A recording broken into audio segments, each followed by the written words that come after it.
ছেড়ে দেওয়ার মধ্যে সুখ আছে। আর মনে করেন কেউ আপনি গালি দিয়েছে, তো আপনি অনেস্ট, আপনি সৎ এবং আপনি কোনো অন্যায় করেননি, আপনি মাজলুম, তারপরে আল্লাহর সন্তুষ্টির জন্য ছেড়ে দিলে, আচ্ছা ছাক কিছু দিয়েছে বা ওকে কিছু বললাম না, ছেড়ে দেন। এই ছেড়ে দেওয়ার মধ্যে যে এত সুখ, এটা আপনি বুঝতে পারবেন না।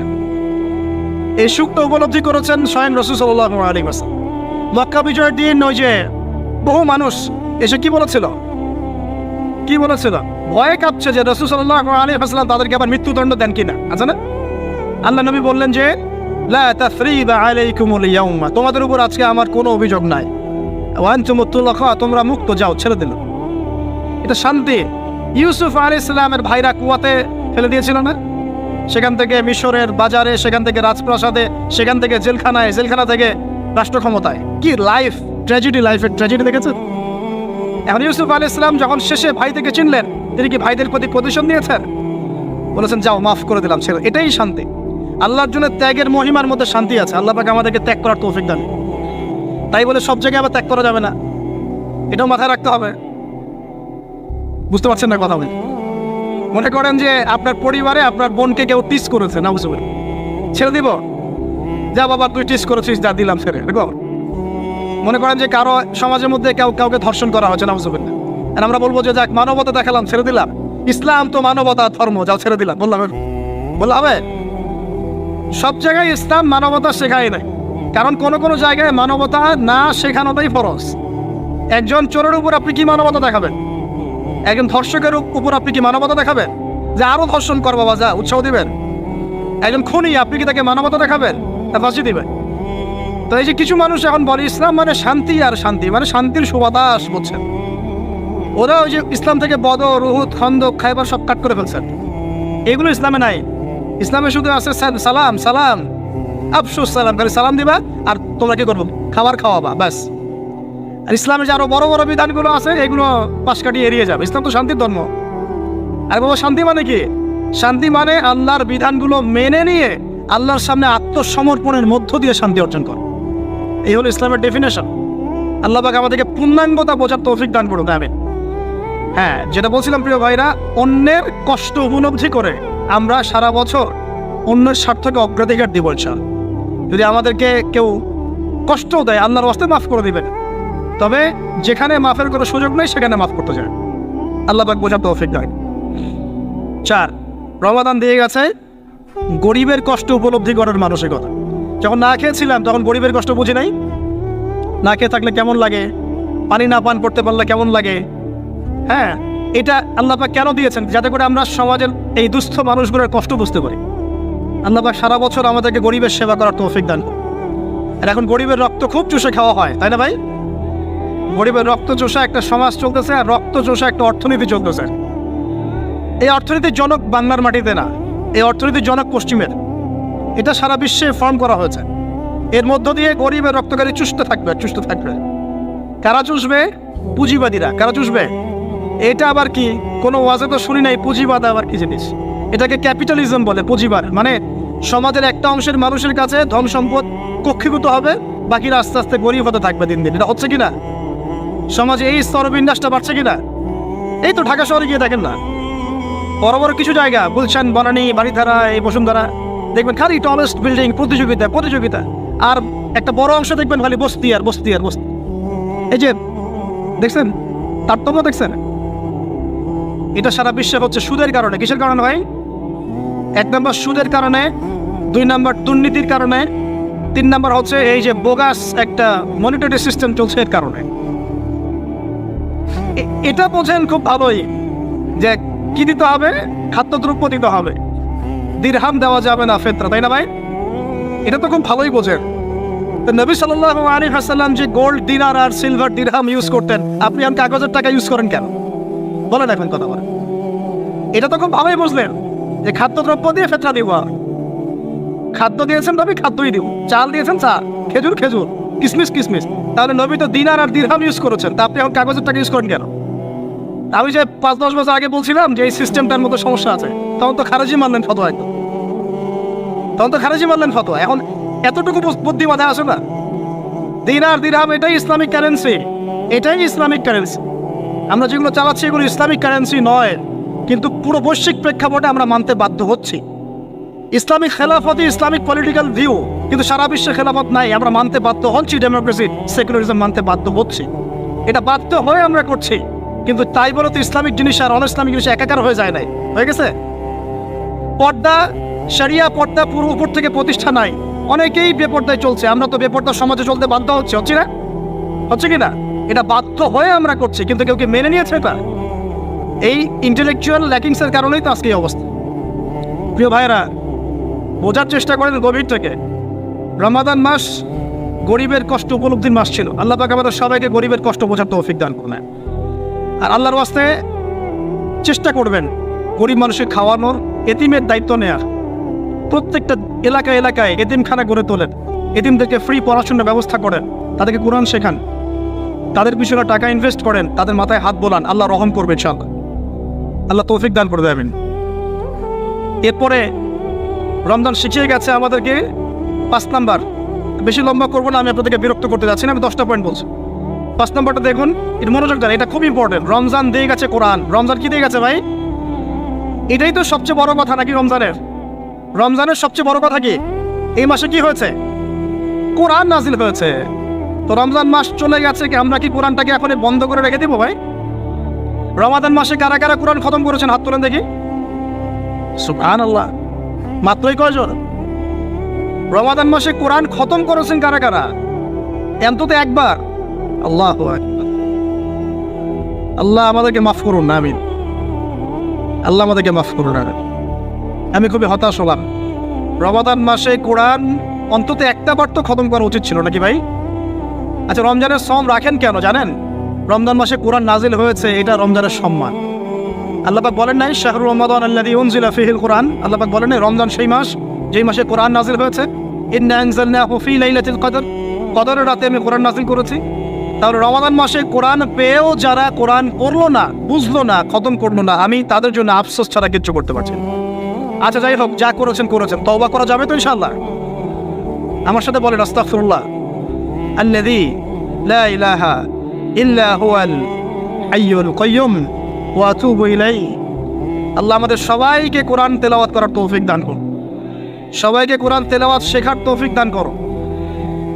আর ভাই, যোগ্যতা অর্জন করে তো দিনের কাজ করতে হবে, আগে তো কোরআন তেলাওয়াত করা শিখতে হবে নাকি? আল্লাহ পাক সবাইকে কোরআন তেলাওয়াত শেখার তৌফিক দান করুন, কোরআনের তাফসীরগুলো পড়ার তৌফিক দান করুন। আল্লাহ পাক প্রতি মাসে কমপক্ষে একবার করে কোরআন খতম করার তৌফিক দান। আল্লাহর রাসূল রমজান মাসে কোরআন এক খতম করতেন। জিবরাইল আলাইহিস সালাম আসতেন, তিনি পড়তেন, তিনি শুনতেন, তিনি পড়তেন, তিনি শুনতেন। এভাবে তারা প্রতি রমাদানে কোরআন খতম করতেন কি না? তার মানে মাসে কোরআন খতম করা রাসূলের সুন্নাত না? আমরা কি এই সুন্নাতটা জীবিত করতে পারবো না ইনশাআল্লাহ?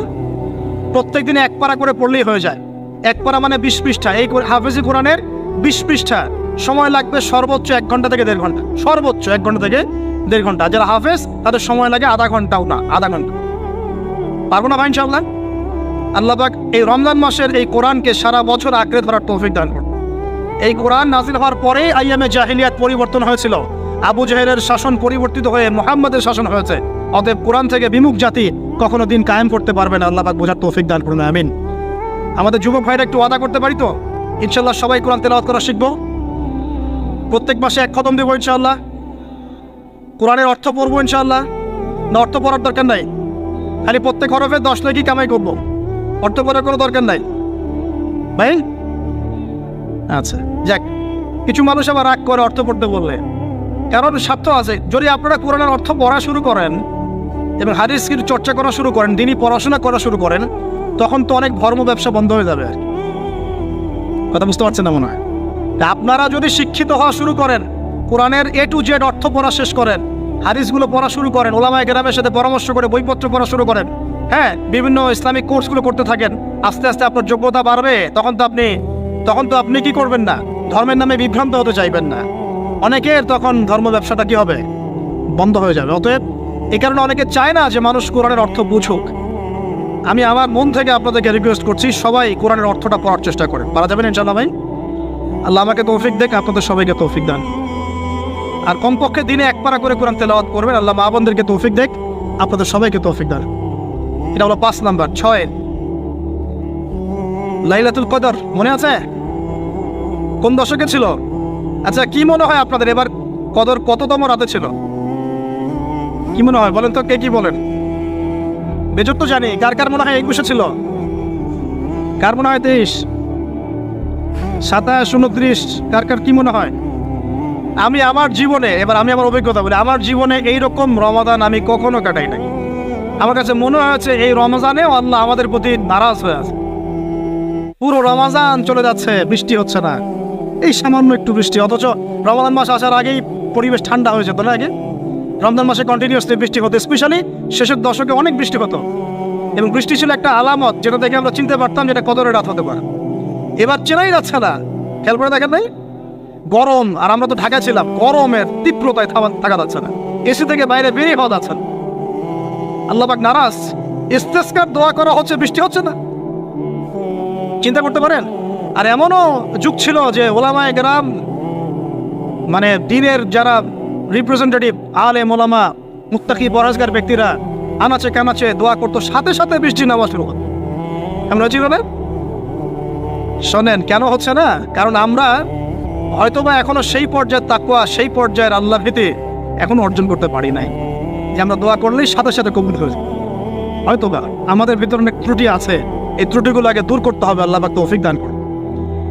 আর আমার মনে হয় এমন অনেক মানুষ এই বাংলার জমিনে আছেন যারা যদি এই নামাজের সুযোগ পেতেন তাহলে তারা দোয়া করার সাথে সাথেই বৃষ্টি বর্ষণ, কিন্তু তারা সুযোগ পাচ্ছেন না।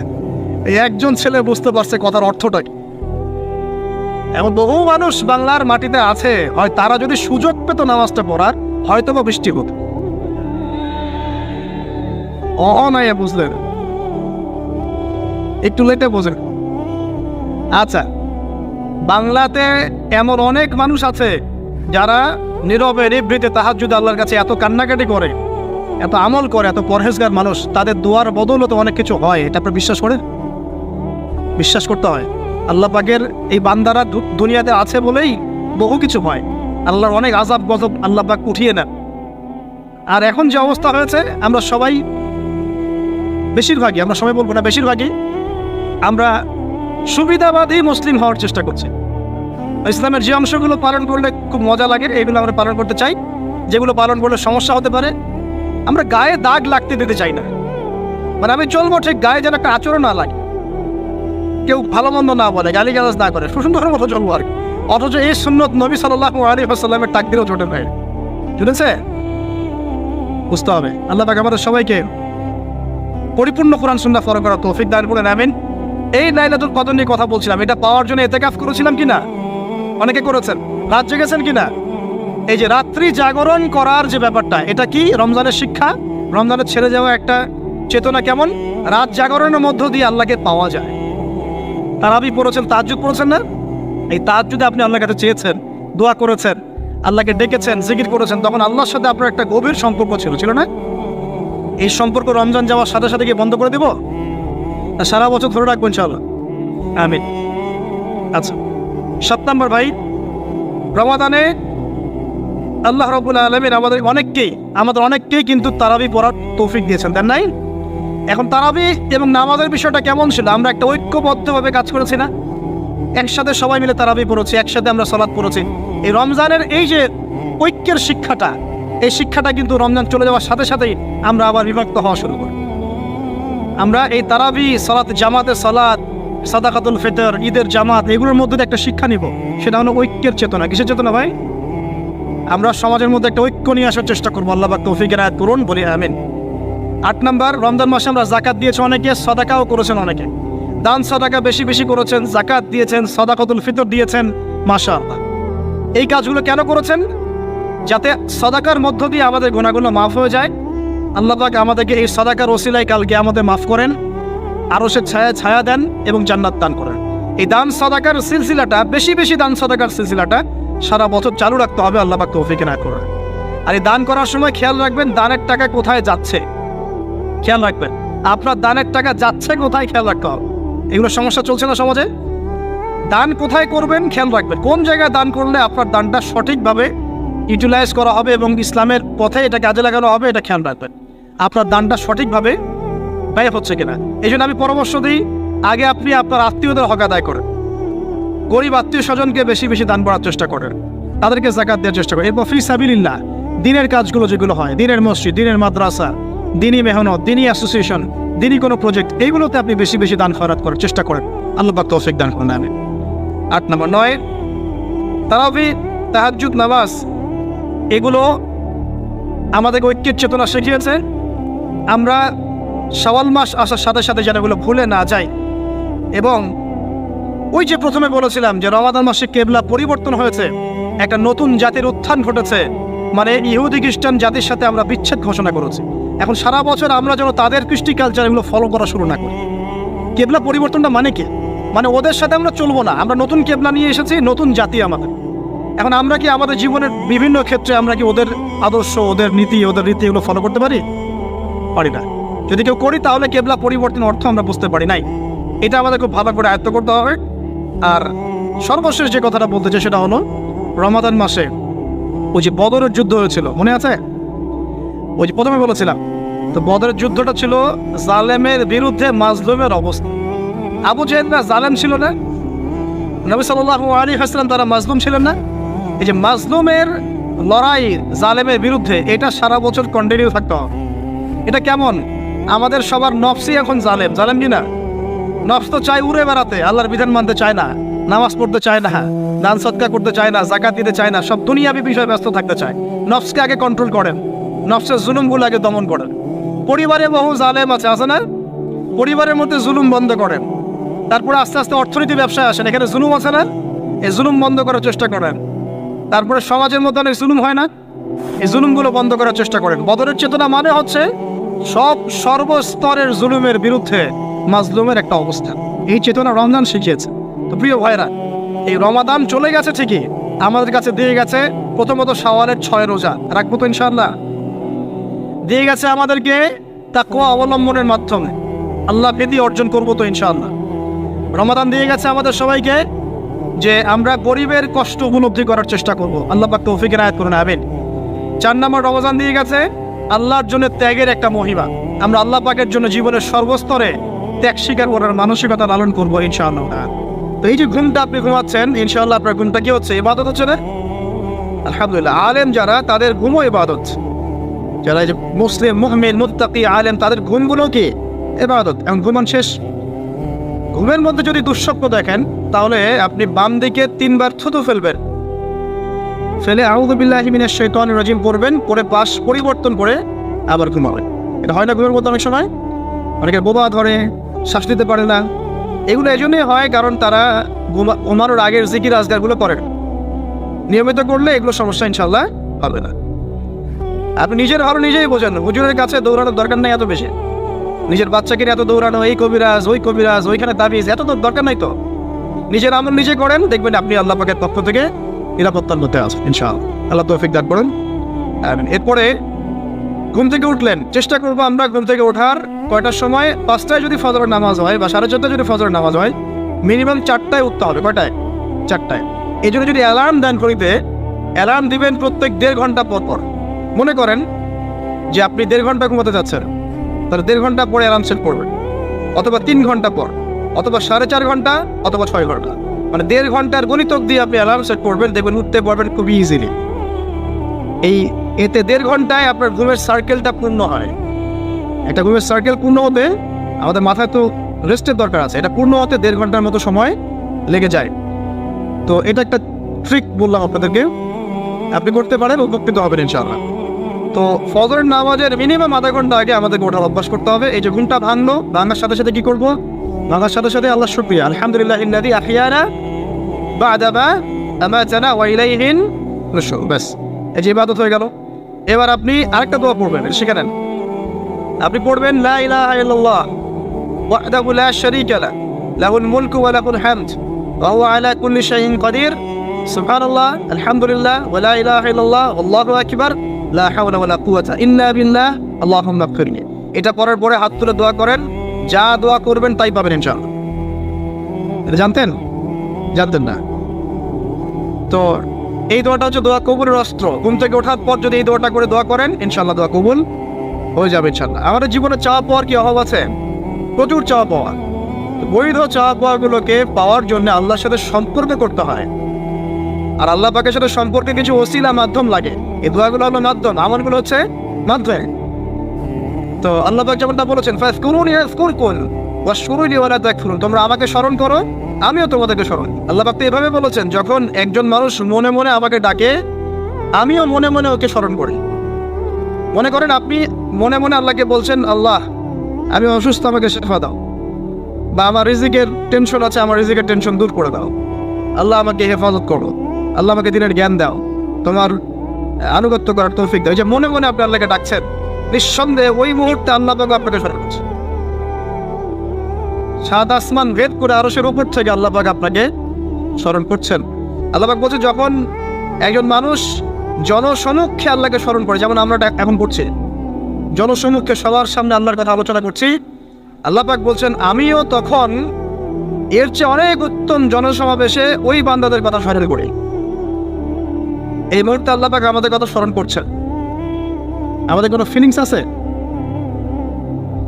আল্লাহ আমাদের কথা স্মরণ করছেন, ওই যে যুবক ছেলে বসে বসে ফোন টিপছে, কোনো ফিলিংস আছে? মানে মনস্তাত্ত্বিকভাবে অন্তরে যখন নূর থাকে না, পাপ করতে করতে যখন অন্তরটা কলুষিত হয়ে যায়, কোনো ফিলিংস কাজ করে না। খুন করবে, কোনো ফিলিংস নাই। সুদ খাচ্ছে, কোনো ফিলিংস নাই। জেনা করছে ডেইলি, কোনো ফিলিংস নাই। দেখবেন ঘুষ নিচ্ছে, দুর্নীতি করছে, মানুষের সম্পদ আত্মসাৎ করছে, যারা বলবেন ফিলিংসও নাই আমি একটা পাপ করছি।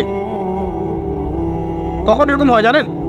যখন এক কথায় যখন মানুষ পাপ করতে করতে করতে করতে, এই যে কলব বলে একটা কথা আছে, এই কলবের উপরে কালো কুৎসিত একটা মরিচা পড়ে যায়, তখন আর ফিলিংস কাজ করে না। তো ফিলিংস কাজ করানোর বুদ্ধি কি? দুইটা বুদ্ধি আছে। এক, বেশি বেশি কোরআন তেলাওয়াত করা, তাহলে অন্তরের মরিচা দূর হয়ে যাবে ইনশাআল্লাহ। আর দুই হচ্ছে বেশি বেশি মৃত্যুর কথা স্মরণ করা, তাহলে মনের মধ্যে যে কালিমাগুলো আছে আস্তে আস্তে দূর হবে ইনশাআল্লাহ। মৃত্যুর কথা কে স্মরণ করে? এখন মানুষ তো চলাফেরা করে এমন ভাবে যে কোনোদিন মরবেই না। কে স্মরণ করে? যে টেবিলের তল দিয়ে ঘুষ নিচ্ছে ও স্মরণ করে মৌতের কথা? যে মেয়েটা বোরখা পরে যে ডেটিং করে বেড়াচ্ছে, জেনা করে বেড়াচ্ছে, ও কি মৃত্যুর কথা স্মরণ করে? যে ছেলেটা এখনকার যুব সমাজের বেশিরভাগই মাদকের সাথে সম্পৃক্ত, গার্লফ্রেন্ড বয়ফ্রেন্ড অ্যাফেয়ার্সে আছে, হ্যাঁ, টিকটক প্রজন্ম, আড্ডাবাজি করে সময় কাটায়, গুন্ডামি করে, মাস্তানি করে, এর মৌতের কোনো ফিকির আছে? একজনকে বড় দায়িত্ব দেওয়া হয়েছে, সবার সম্পদ লুটপাট করে খাচ্ছে, এর মৌতের ফিকির আছে নাকি? এর মধ্যে ফেরাউনি চেতনা এসেছে, আনা রব্বুকুম বলে আলা, আমি মহান রব, আমি তোমাদের মহান রব। ওদের মধ্যে ওই চেতনা কাজ করছে যে সূরা মুমিনুনে যেটা বলা আছে যে আমরা এখানেই জন্ম নেই, এখানেই মারা যায়, আমরা পুনরুত্থিত হব না। ইন হিয়া ইল্লা হায়াতুনা দুনিয়া নামুতু ওয়া নাহয়া ওয়া মা নাহনু বিমাবউসিন, আমরা এই দুনিয়াতেই বাঁচি, দুনিয়াতেই মরি, আমাদের কোনো পুনরুত্থানের কিছু নাই। এদের চেতনায় মরেন, কে ফিকির করে মত? অথচ আপনি দেখছেন যে প্রতিনিয়তই কোনো কারণ ছাড়াই মানুষ নাই, কোনো কারণ লাগে না। এখন তো কারণ ব্যাখ্যা করতে আমরা পছন্দ করি, এই কারণে ওইটা হয়েছে, ওই কারণে এটা হয়েছে। এটাকে বলে কার্যকারণ তত্ত্ব। দর্শনের ভাষা কি বলে? কার্যকারণ তত্ত্ব। এটা আপনারা ফিলোসফি পড়লে বুঝবেন। আর প্রত্যেকটা কাজের পিছনে একটা কারণ থাকে, আমরা কারণটা সার্চ করি বেশি। এখন কারণ ছাড়াই মানুষ ডেড। এই যাচ্ছে, উপরে একটা সুন্দর করে বড় একটা পাথর ঝুলছে, সব পাস হয়ে যাচ্ছে ওখান থেকে। মানে রাস্তায় কাজ চলছে, উপরে আবার এটা ঝুলছেও, আর মানুষ আবার অন্যস্তে যাতায়াত করছে। তো যারা রাখছে ওদের ইন্টেলেকচুয়াল অবস্থা চিন্তা করেন, আর যারা আমরা তল দিয়ে যাচ্ছি তারও অবস্থা চিন্তা করেন। বুদ্ধিভিত্তিকভাবে আমরা কোন জায়গায় চিন্তা করেন? মানে মানুষ বিজি রোড দিয়ে যাচ্ছে, ওখানেই কাজ হচ্ছে, আবার যেখানে কাজ হচ্ছে দেখছি সেখানে আমরাও আবার তল দিয়ে যাচ্ছি। সবাই পাস হয়ে গেল, যাদের তাকদিরে লেখা ছিল মওত একদম মুহূর্তের মধ্যে শেষ। কি কারণ ব্যাখ্যা করবেন? কোনো সায়েন্স দিয়ে ব্যাখ্যা করতে পারবেন? পারবেন না। ওই ময়মনসিংহে ওই যে মহিলারা যাচ্ছে, ট্রাক মেরে চলে গেল, মহিলার পেট থেকে বাচ্চা ফেটে পেট ফেটে বাচ্চা বের হয়ে গেল, বাচ্চা জীবিত, মা ডেড। সায়েন্স দিয়ে ব্যাখ্যা করতে পারবেন? এটাই তাকদির। একেই বলে তাকদির, যেটাকে সায়েন্স দিয়ে ব্যাখ্যা করা যায় না, বিজ্ঞান দিয়ে ব্যাখ্যা করা যায় না। এরকম ঘটনা কত ঘটছে অহরহ। দুজন বসে আছে, হাজব্যান্ড ওয়াইফ, হাজব্যান্ডের যাওয়ার কথা, হাজব্যান্ড ওয়াইফের গাড়িতে বসছে, আর ওয়াইফ হাজব্যান্ডের গাড়ি ড্রাইভ করছে। আর এই হাজব্যান্ডের দুশ্মন যে ছিল, সে টার্গেট করেছিল যে ওই লোকটাকে গুলি করে মারবে রাস্তায়। যেহেতু ওয়াইফ হাজব্যান্ডের গাড়ি ড্রাইভ করছে, রাস্তায় ওয়াইফ ডেড, হাজব্যান্ড জীবিত। তাকদির। তো তাকদিরকে কি আপনি এই ভাগ্যটা কি আপনি সায়েন্স দিয়ে ব্যাখ্যা করতে পারবেন? সম্ভব? অহরহ এরকম মৌতের ঘটনা ঘটছে, তারপরেও দেখবেন যুবকদের এই বিলাসিতা, এই মানে আড্ডাবাজি, মেয়েদের পিছনে ঘোরা, এই যে মাদক সেবন করা, টিকটক করা, বুদ্ধি প্রতিবন্ধী প্রজন্মের মতো, এগুলো থামছে না। কোনো শিক্ষাই তারা নিতে যাচ্ছে না। বয়স হয়ে গেছে, অনেক বয়স, দেখবেন ওই যে চায়ের দোকানে বসে ক্যারাম খেলছে। বুড়া মানুষ, তার হায়াতের কতদিন বাকি আছে আল্লাহ ভালো জানেন। দেখবেন দিব্যি কোনো টেনশনই নাই, ক্যারাম বোর্ড খেলছে, ওখানে লুডো খেলছে। দেখেন আর যে আপনাদের গ্রামাঞ্চলে যে চায়ের স্টলগুলো আছে, দেখবেন ওই যে টিভি ছেড়ে রেখে দিবে, ঘন্টার পর ঘন্টা টিভি চলছে, মানুষ চা খাবে 1 কাপ আর টিভি দেখবে 5 ঘন্টা। ওর যে হায়াতের কোনো মূল্যই তার কাছে নাই, আল্লাহ পাক তাকে একটা সময় দিয়ে পাঠিয়েছেন, কোনো ফিলিংসই নাই। অথচ মানুষ প্রতিদিন, দিনে রাতে, প্রত্যেক দিন মানুষ অহরহ মারা যাচ্ছে। যাদের ভিতরে মৌতের চিন্তা আছে তারা কিন্তু পাপ কম করলেও ফিরে আসে আল্লাহর দিকে, কারণ তাদের প্রতি মৌতের ফিকির আছে। আর যাদের মৃত্যুর কোনো চিন্তা নাই, তারা এই রাজনীতি বলেন, অর্থনীতি বলেন, সমাজনীতি বলেন, আর এই পরিবার আর ধর্ম বলেন, সমস্ত ক্ষেত্রে পাপ করে বেড়াবে, কোনো ফিকির নেই। আল্লাহ পাক আমাদেরকে মৌতের ফিকির করার তৌফিক দান করুন এবং পরকালের জীবনটাকে আসল জেনে দুনিয়ার কাজগুলো করার তৌফিক আল্লাহ পাক দান।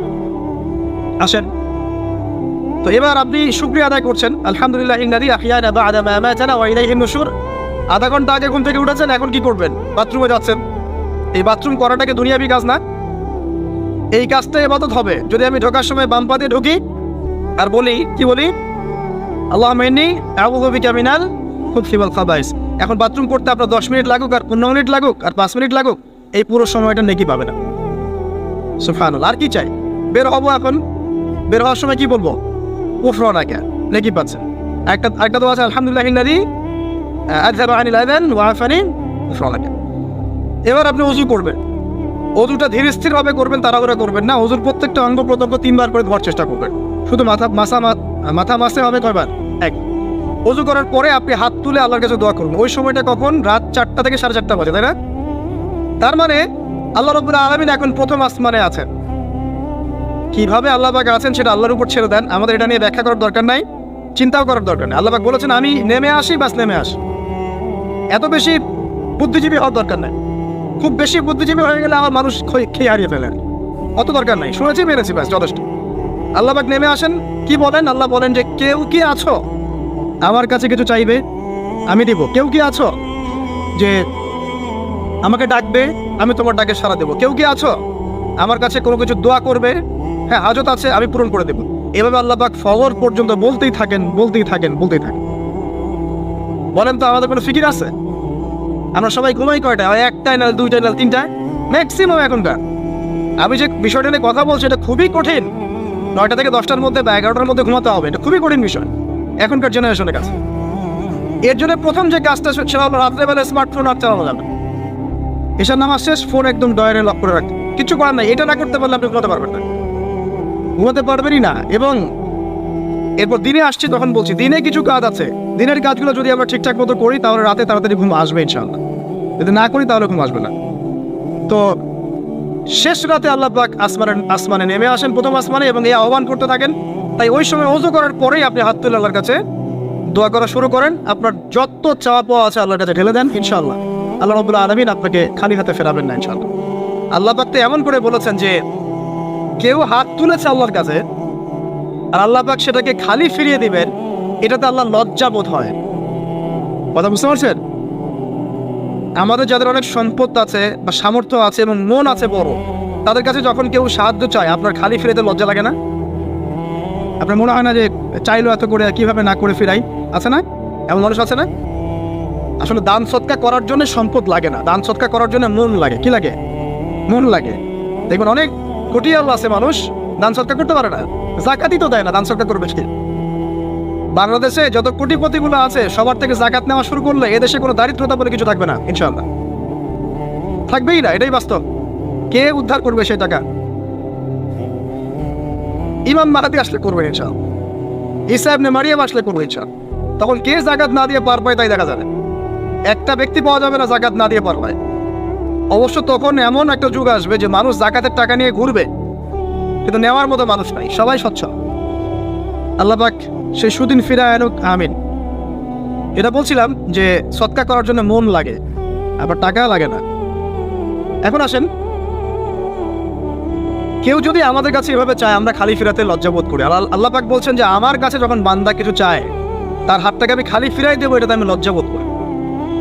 দোয়া করলে কয়েকটা বিষয় একটা হবেই, হয় আপনি সাথে সাথে সেটা পাবেন, না হলে একটু দেরিতে পাবেন, না হলে আল্লাহ পাক সেটা জমা করে রাখবেন পরকালের জন্যে।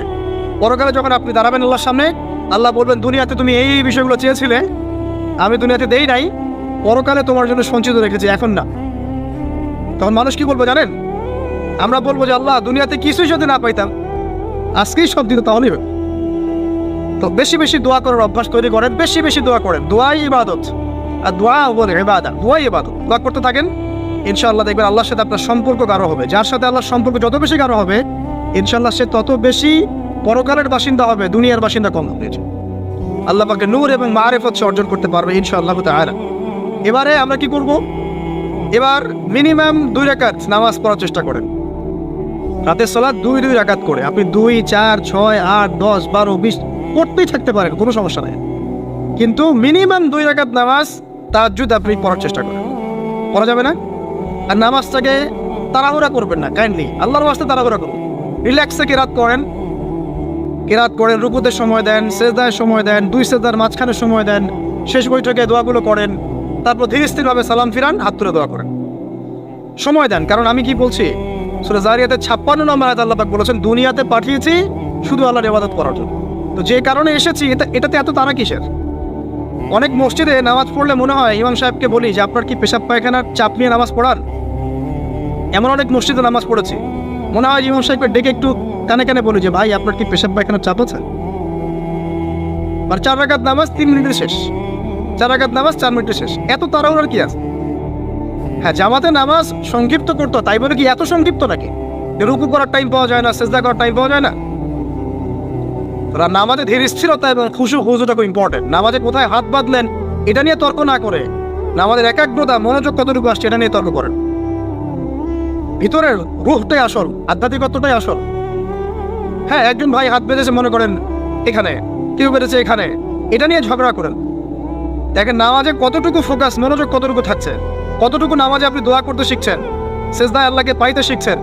নামাজ পড়ে কি ফিল হচ্ছে যে আমি আল্লাহর সাথে কথা বলছি, আল্লাহ আমার কথা শুনছেন? আমরা তো মেকানিক্যাল নামাজ অভ্যস্ত এখন। মানে দুনিয়ার কাজের চাপ এত বেশি, জাস্ট মসজিদে যাবো, ঢুকবো, বেরো, চলে আসবো, হাজিরা দিতে আসছি মনে হয়, সিগনেচার করবো, চলে যাবো। আপনার এমন এত তারা কিসের ভাই?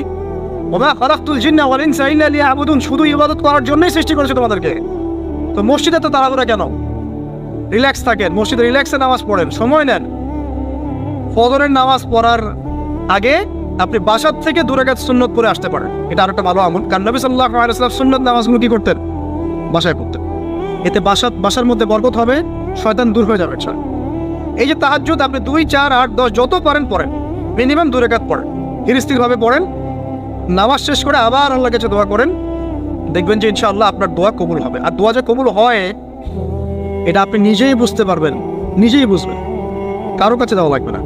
এবার ফজরের সালাতের সময় হয়ে গেল, আজান হচ্ছে, আজানের জবাব দিব, দিয়ে বাস হেঁটে হেঁটে মসজিদ, প্রত্যেক পদক্ষেপ হেঁটে যাব আর দোয়া করব। কি দোয়া করব? যে আল্লাহ আমাকে নূর দান করো। কি দান করো? আল্লাহুম্মা ইজআল ফি কলবি নূরা ওয়া ফি লিসানি নূরা ওয়া ফি সামঈ নূরা ওয়া ফি বাসরি নূরা ওয়া আন ইয়ামিনি নূরান ওয়া আন শিমালি নূরান ওয়া মিন ফাওকি নূরা ওয়া মিন তাহতি নূরা আল্লাহুম্মা ইজআল ফি নাফসি নূরা। মানে এর অর্থ হচ্ছে আল্লাহ আপনি আমার ডানে বামে সামনে পিছনে শরীরে আত্মায় দেহে সবখানে আল্লাহ আপনার নূর দান করুন। নূর কেন? কারণ দুনিয়ার মধ্যে অনেক অন্ধকার, অন্ধকার না, সব জাহিলিয়াতের অন্ধকার। এখানে পথ চলতে হলে নূর লাগবে, আলো লাগবে। এটা কে দিবে? আল্লাহ দিবে। কবর বড় অন্ধকার, ওখানে থাকতে হলে ভালোভাবে কি লাগবে? আলো লাগবে। হাসরের মাঠ অন্ধকার, ওখানে ভালোভাবে থাকতে হলে কি লাগবে? আলো লাগবে। এই জন্য নামাজে যাওয়ার সময়, অন্ধকার সময় এই দোয়াগুলো করতে হয়। আর তার আগে একটা কথা বলতে ভুলে গেছি, বাসা থেকে যে বের হচ্ছেন তখন কি পড়বেন? কি পড়বেন? বিসমিল্লাহি তাওয়াক্কালতু আলাল্লাহ ওয়ালা হাওলা ওয়ালা কুওয়াতা ইল্লা বিল্লাহ। এটা পড়ে বের হলে শয়তান দূরে চলে যাবে, ফেরেশতা আপনার কাছে চলে আসবে। এবার নামাজে আসলাম, জামাতের সাথে নামাজ পড়বেন, ফজরের নামাজ, এবং ফজরের সালাতের কেরাতটা লম্বা করার চেষ্টা করুন। এটা সুন্নাত, ফজরের সালাতের কেরাত লম্বা করার সুন্নাত। এবং নামাজ শেষ হওয়ার সাথে সাথেই উঠে চলে যাবেন না, নামাজ শেষ এবার আপনি ওখানে বসে থাকবেন, বসে বসে জিকির আজকারগুলো করবেন। কি কি জিকির করবেন আমি কয়েকটা আপনাদেরকে শিখিয়ে দিচ্ছি, বাকিগুলো আপনারা কিতাব থেকে শিখে নেবেন। সালাম ফেরানো শেষ, প্রথমে একবার আল্লাহু আকবার, তারপর 3 বার আস্তাগফিরুল্লাহ আস্তাগফিরুল্লাহ আস্তাগফিরুল্লাহ, এরপরে পড়বেন আল্লাহুম্মা আনতাস সালাম ওয়া মিনকাস সালাম তাবারাকতা ইয়া যাল জালালি ওয়াল ইকরাম পড়বেন। তারপর আল্লাহুম্মা আইন্নি আলা যিকরিক ওয়া শুকরিকা ওয়া হুসনি ইবাদাতিক, এরপরে পড়তে পারেন আয়াতুল কুরসি, যেটা একটু আগে বলেছি, তাসবিহাত সুবহানাল্লাহ আলহামদুলিল্লাহ আল্লাহু আকবার 33 পরে কালিমা শাহাদা, অথবা 10 পড়ার দলিল আছে। এরপরে পড়বেন সুবহানাল্লাহি ওয়া বিহামদিহি আদাদা খালকিহি ওয়া রিদা নাফসিহি ওয়া জিনাতা আরশিহি ওয়া মিদাদা কালিমাতি 3 বার, এটা 3 বার। তারপর 3 কুল 3 বার করে, সূরা ইখলাস 3 বার, ফালাক 3 বার, নাস 3 বার, সূরা হাশরের শেষ 3 আয়াত একবার। এরপরে পড়বেন সাইয়্যিদুল ইস্তিগফার, মানে সমস্ত ইস্তিগফারের শ্রেষ্ঠ ইস্তিগফার। এটা কোনটা?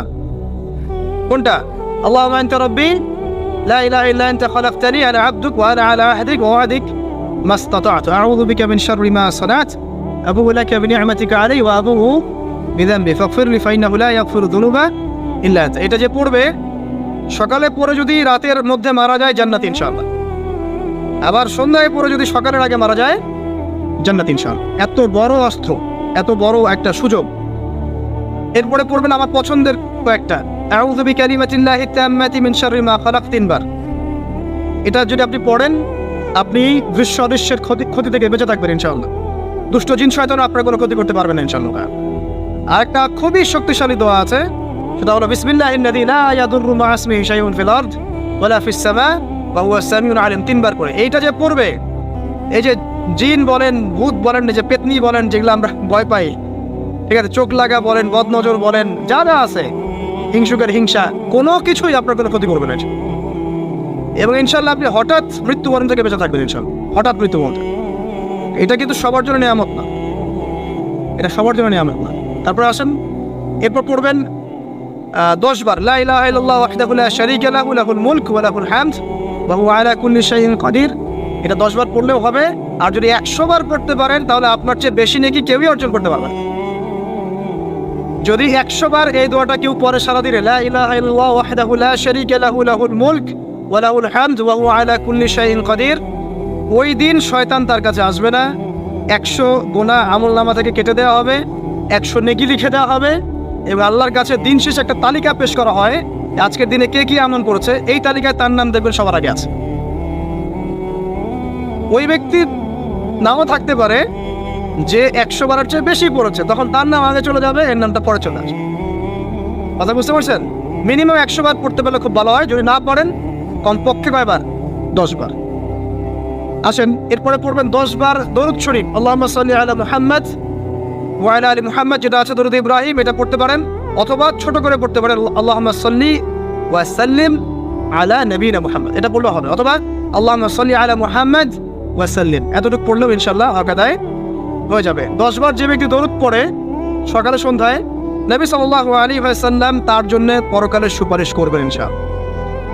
যদি আমরা নবীজির সুপারিশ পেতে চাই, দরুদের কোনো বিকল্প নাই, বেশি বেশি দরুদ পড়তে থাকেন, তার সুন্নাহ অনুসরণ করেন, বেশি বেশি দরুদ পড়তে থাকেন, মিনিমাম সকালে 10 বার, সন্ধ্যায় 10 বার, ইনশাআল্লাহ আল্লাহ নবী সুপারিশ করবেন ইনশাআল্লাহ তাআলা। আর কাছে রাদিতু বিল্লাহি রাব্বান ওয়া বিল ইসলামি দীনান ওয়া বি মুহাম্মাদিন সাল্লাল্লাহু আলাইহি ওয়াসাল্লাম নবিয়্যা, এর একটা বড় ফজিলত আছে। কি ফজিলত? যে ব্যক্তি এই দোয়াটা সকাল সন্ধ্যা 3 বার করে পড়ে, কিয়ামতের মাঠে আল্লাহ পাকের উপর হক হয়ে যাবে, ওয়াজিব হয়ে যাবে, আল্লাহ ওই ব্যক্তিকে সন্তুষ্ট করে দেবেন ইনশাআল্লাহ। সন্তুষ্ট করে দিবেন মানে কি? ইনশাআল্লাহ সে জান্নাতে যাবে। আরেকটা আছে, এটা বলে শেষ করি, হাসবি আল্লাহু লা ইলাহা ইল্লা হু আলাইহি তাওয়াক্কালতু ওয়া হুয়া রাব্বুল আরশিল আযীম। এটা পড়তে হবে 7 বার। কয়বার? 7 বার। তাহলে কি হবে?